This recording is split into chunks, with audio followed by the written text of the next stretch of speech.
All right, so we're still working in Terry Eagleson's book on ideology. I've finished chapter one. If you haven't checked that out, go back and have a look. And now we're going to look at chapter two, uh, which is titled Ideological Strategy. So I'll spend a couple videos on that, probably two videos. Well, we'll see, anyways. So this is video 2A. So the first, and so let's have a look at what Eagleton, as usual, is up to something. So let's see if we can follow along with what he's saying.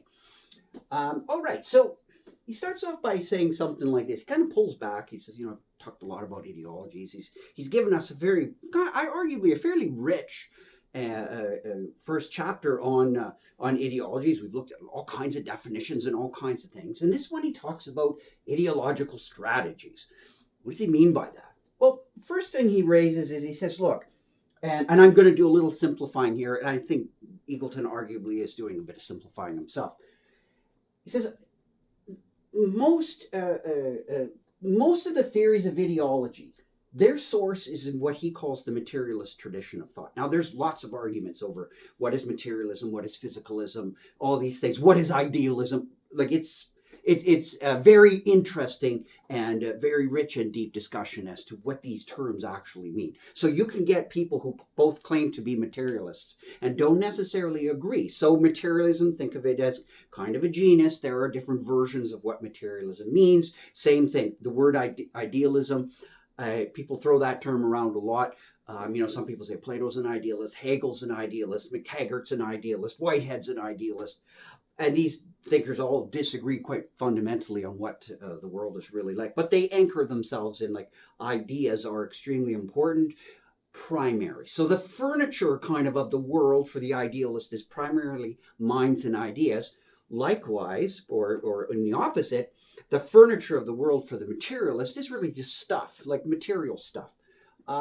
So in the materialist tradition of thought, right, again, it's a bit of a simplification, it's the physical first. Physical stuff first.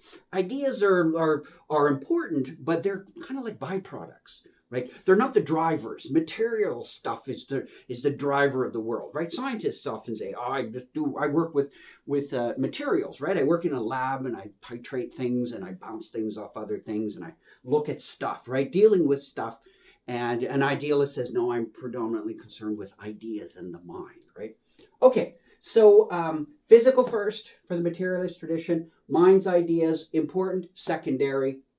Idealist tradition kind of goes the other way. Minds and ideas are first, physical second, right? Because and people have all kinds of really interesting arguments for their side. Like idealists have just boatloads of arguments why you should think of ideas as primary and stuff as secondary, and likewise materialists have their arguments. So this is a long ongoing battle in the history of Western philosophy, and you find it in other traditions as well. So again, just a little bit of a simplification here, but let's see what Eagleton says. He says, look, the source of most of these theories, as I mentioned, is in this one. So that physical stuff is first. Okay, well, that's kind of interesting. So then consciousness and minds and all that stuff are derivatives. So why are you studying ideas, right? Well, geez, if they're secondary, why not go to the main stuff? If you want to talk about the real drivers of the world and you're a materialist, why are you talking about ideas? Why aren't you talking about stuff? Right, and not the derivative. Go to the primary stuff. You said material stuff is primary. Why do you waste your time doing ideologies and ideas and things like that? Wouldn't that make ideology less important? Like, yeah, like if I can say to you, well, what you think may have some role in how you behave, but actually the material conditions that you live under are far more important, and they're far more causal factors in how you behave than simply your ideas. I'm going to study you from a physical perspective because I'll know more about you that way than I will by just knowing your ideas. But we don't tend to do that, right? We tend to try to talk to people and get their ideas. Um, but nonetheless, wouldn't this physical sort of approach, materialist, make ideology kind of like a secondary study? So if you're really if you're really a materialist, why are you going down this route? It seems like a contradiction. Consciousness and social life, wouldn't that just all be a byproduct? All the stuff that people talk about and think they're doing, isn't that just whatever? Who cares? If you really want to know what human behavior is all about, go to the material foundations of it. And some people, go on and they say, ideology. Picking up on this, ideology is like as something that shapes and constructs our minds and things like that. This idea stuff, that's really overblown. And it's dubious. And then he brings, just because someone doesn't fight the oppressive power. It doesn't mean that they don't have views on it, but also it doesn't mean that the views that they do have on it are all that important. And it doesn't really mean that they've absorbed the ideology. So there's a variety of ways you can talk about ideology and be, shall we say, skeptical of the power of it, right? So this, as some people said, this is overblown to see ideology as having that much power, right? And we're kind of going down the wrong path if we put too much of an emphasis on it. So Eagleton then, looks at this thesis that he calls the skepticism of the power of ideology. Now, he's going to reject this thesis, but he's going to look at it in a variety of ways. Like he points out this one sociologist, Abercrombie, and his colleagues in their work, the dominant ideology thesis, goes after this. He thinks they're right to question the dominance of ideology in, describing how humans behave and all that, and sort of just he's right.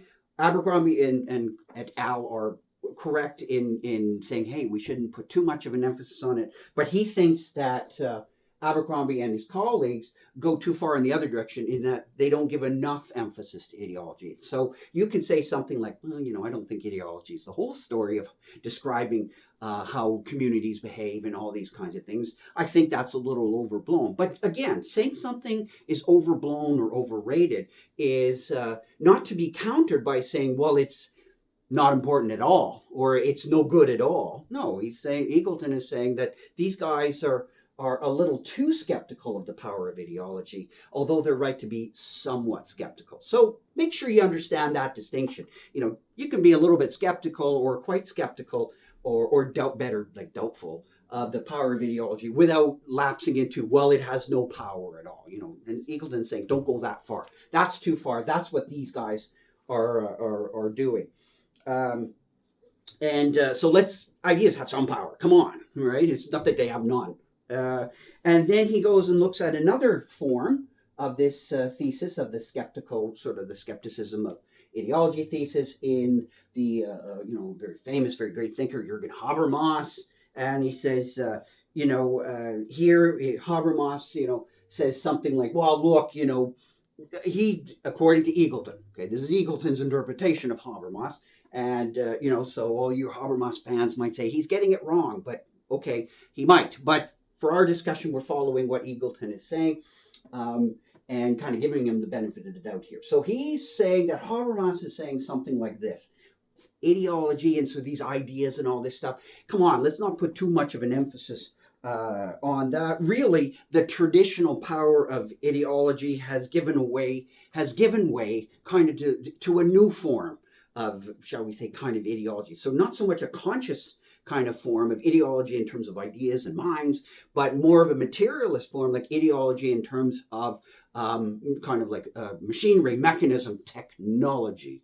And in this sense that everything is now done or influences via the power of technology, right? Capitalism no longer needs to be supported, right? By pamphlets and people singing, yay, capitalism or whatever. It's doing its own work every day. And capitalism can even promote its own death, right? Like how so? Well, I've seen conferences on, eradicating capitalism, the death of capitalism, brought to you by name your favorite corporation. People who decry capitalism and call for its end are still ordering their books on, you name it, some company, right? And that company is cheerfully selling books and distributing books on why it shouldn't exist. So Habermas's point here, according to Eagleton, is like, well, if you're so powerful and all that, that you've got all the technical means that you're getting everything you want anyways, why do you care if people don't believe in you, but they're still using all your services and you've got them right where you want them? So this idea is, a little bit less of sort of the Orwellian kind of nightmare where it's oppressive or whatever. It's like, no, it's not really oppressive directly on your mind, because you're still thinking, I hate this stuff and all that, but you're kind of using it anyway. So you're just floating along, kind of just completely a cog in the system, and the cog in the system can yell about the system all at once, but it's still going round and round and banging into other cogs, and the wheel keeps rolling, and you're a part of it. No matter how much you yell about it and think you're not a part of it, you still are. So there's no need for soapboxes and lectures and pamphlets. The as some people say, you're not really now a victim by the stick, you're a victim by the carrot. And you can order a carrot, you can download your carrots. What are you worried about? You're not, but you can still decry the power of the stick, even if it doesn't really exist anymore. But that doesn't mean there's no power, right? It's now in technology. So this sort of skepticism of the power of ideology in the Habermasian mold is one of, who cares about ideas? I've got you where I want you via your reliance on my technology, right?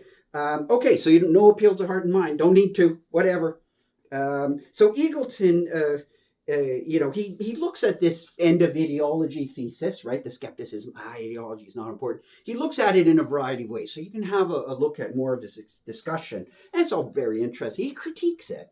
And in the end, he's like, nah, I don't think so, right?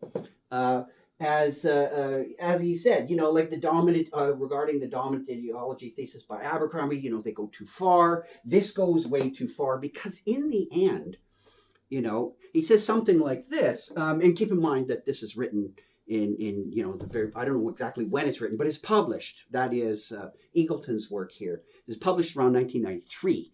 So he's kind of thinking with the technology of the late 80s in mind, and the stuff that he knew at the time. So this is pre-internet. So he says that, it's not true, sort of on this Habermasian model, that where everything is under the power of technology, that the ordinary person in late capitalism is sort of like just kind of this mindless cog, as I was saying. You're a cog, and you're just kind of, even if you do complain, even worse is when you just don't even bother anymore, because you're just sort of mindlessly going around ordering products or watching TV all the time, as he says.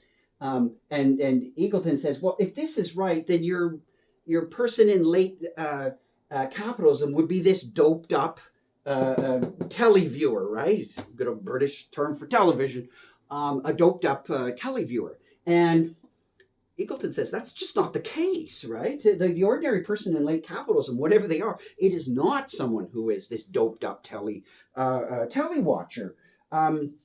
What's going on here? Well, he says, people might, again, like, just because someone isn't protesting 24/7 doesn't mean they've bought into the ideology. Again, sometimes people say, look, I'm too tired to talk about political issues right now. I just worked a long shift and I'm exhausted. Maybe right now I do want to watch TV, or maybe I just want to surf the net. I don't want to think all that much. Fine. But that doesn't mean that they believe in all the ideology or believe in the system completely. No, they could be saying something like, look, and typically humans don't react to things unless it affects them. And sometimes even when it doesn't really affect them. But people still get very worked up over stuff. As Eagleton says something like, what if you harm someone's pocketbook, right? If the system harms people's pocketbook, they become very interested in political affairs. So sometimes elections, for instance, will turn on certain issues, and then all of a sudden, they'll turn on pocketbook issues, right? Because people, start waking up and going, hey, my wages aren't going as far as they used to. Stuff is too expensive. And so even the people that have been surfing the net and watching a lot of telly, all of a sudden can get very politically upset about things. So it's not really correct to say that ideas and thoughts and stuff are just not important anymore. No, people still do get worked up about stuff that that they think about, right? So thoughts and hearts and minds are still very much in the game, even if they're not always in the game screaming about stuff. They'll still get in the game. Now think about an extension of this, if you will, just kind of a sort of a thought experiment. We are even more in the power of quote unquote late capitalism now than we were in 1993, especially in certain places in the world. Certainly where I am in Canada, there's way more technological gadgets at our fingertips. Just making these YouTube videos, I couldn't have done this even 15 years ago. It would have been very hard. And certainly in 1993, there was nothing like this to make this stuff. And you couldn't just download stuff. You couldn't just do all this, right? Now, think of it. You would think, according to this sort of skepticism in the Habermasian, as described by Eagleton, that we would be even more numb to kind of political issues. It seems to almost be the opposite. Now, not only are people fired up about all kinds of political things, and I'm not going to mention anything because people are so fiery about stuff, but I'm sure that all of us have had discussions with people that are very fired up about political issues and all that have or may not even have an impact on the way they live, right? So lots of people, get fired up about stuff that's really in their neighborhood and all that stuff. Yeah, and you think, okay. But lots of people get very, very fired up about political issues that basically have nothing on a day-to-day basis to do with them. Why is that? Well, people are still pretty concerned about ideas and things like that, and consciousness and all that. That still plays a heavy-duty role. So that's a little bit of, shall we say, grist to Eagleton's mill, in the sense of we're not really doped out televiewers or doped up, internet surfers, or whatever term you want to use today. Terms change so fast. We get more passionate pretty well than ever. So it seems that it makes sense to, even if we are materialists and all that, whatever, it just seems the power of thought is just still there, right? People get worked up about stuff. All right. Now, Eagleton then, okay, so he thinks, yeah, it's still important to look at ideology. So he thinks he's made his case, right? And I think there's a lot to be said for that, right? Okay, so then he goes on to look at Raymond Guess's or Geiss, I'm not quite sure how to pronounce that. But in any case, he goes to look at his distinction, this tripartite distinction amongst ideologies: descriptive, pejorative, and positive. The descriptive one, like of belief systems, is pretty much like a worldview. And again, descriptive's no real evaluation of it. Then the pejorative one, it's a worldview, a set of ideas that's kind of contaminated at the root. We've seen Eagleton talk about these kinds of things earlier when he had that sort of notions of falsity, right? The functional falsity and things like that. You can go check that out in an earlier video from chapter 1. And then the positive one is sort of, inspiring people to do things. This is sort of kind of like Marx's term, when he was talking about like socialist ideology, like kind of like it's a good thing. It gets people going, right? And it's an inspiring set of beliefs and values. Now, all of these views, Eagleton says, as like sets of views and these views on what these sets of views are about, need a little closer examination. Okay, well, that's fine. He goes through a number of characteristics that are commonly ascribed to ideologies, and he's going to look at them a little bit more closely. And he goes through about 5 or 6 of them. I kind of grouped them a little bit differently than what Eagleton does, just to sort of pull it together into a bit of a lecture format. So I'm sort of 4 sets, that 4 sets of 4 kinds of characteristics, right, that are commonly ascribed. That ideologies tend to be unifying. They tend to be action-oriented. They tend to have the function of rationalizing and legitimating. They rationalize, they rationalize themselves, right? Their existence, right? Like why? It's a rational thing. Why? Well, the ideology will tell you that. And the ideology's views and things like that are legitimate. Why? Because the ideology will it will legitimate itself. So they're self-rationalizing, self-legitimizing, right? They don't need appeals to other things. They tend to do it on their own. And the last one, which is often regarded as deeply pernicious about ideologies, is they don't just simply unify and give direction and rationalize and legitimate and make themselves okay. They go beyond okay, like beyond sort of a rational thing to do, or yeah, that's permissible, like it's legitimate, you can do that. To go something stronger than that is if I say, well, it's not only rational thing to do and legitimate, that's what everybody does. And it's not just by accident that everybody does that. Everybody does that not only because it's rational and legitimate, it's just natural to do that. Okay, so that's much stronger when you say something is a natural thing to do. It's just natural. Or when you say something's unnatural, right? You know, that carries all kinds of pretty nasty connotations. So these are commonly ascribe characteristics to ideologies. So I'm just going to, in the remainder of a couple of minutes here, I'm just going to look at this, what Eagleton says about the unifying factor. And he says something that's interesting. Basically, ideologies are really not all that unifying. When you look at them, they often have, like there's kind of a group, but usually the group always has internal dissent. And in other words, many groups that are supposedly unified by an ideology often have tensions in them, arguments in them, disagreements in them. And that's often a criticism, right? Oh, well, that group over there can't get its act together. Why? Well, they don't all perfectly agree. Well, fine. That doesn't mean that they're not some kind of a group. But the broader thing is that, well, ideologies just really aren't that unifying. It's not that they're not unifying at all. Remember, don't jump to the other side and say they don't unify at all. But what do we mean by unifying? What do we mean by sort of the unity of something? That's an old one in philosophy, to describe the unity of something, higher levels of unity. So unities can be kind of loose, like kind of like the old standard example, like kind of like a heap. A heap of apples is kind of a loose unity, whereas an apple pie is a greater unity.